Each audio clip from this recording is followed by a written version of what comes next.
Greg Scott gets dressed in his beekeeping gear to take care of his honeybees on his farm. Populations of honeybees have decreased across Canada because of a harmful pesticide called neonicotinoid.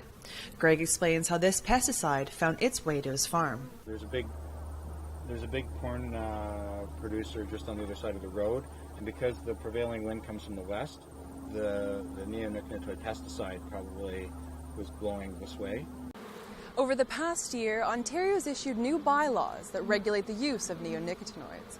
The goal is by 2017 to have reduced the amount of neonicotinoids by 80%.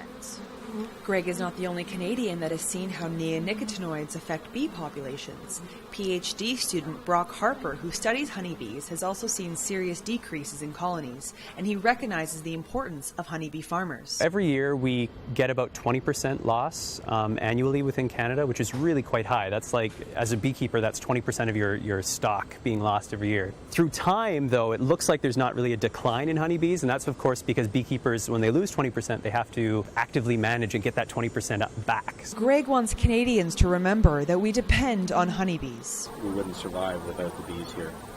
If all the native bees and the honeybees were to die off, then pollination of all our crops would stop, and our food supply would be cut off. This summer, Toronto has launched a Let It Be campaign that focuses on raising awareness of the importance of urban habitats like this one for wild bee populations like the honeybee. And Greg would like to see nothing more than to see increases in honeybee populations and honeybee farmers. For Say News, I'm Brittney Hopley.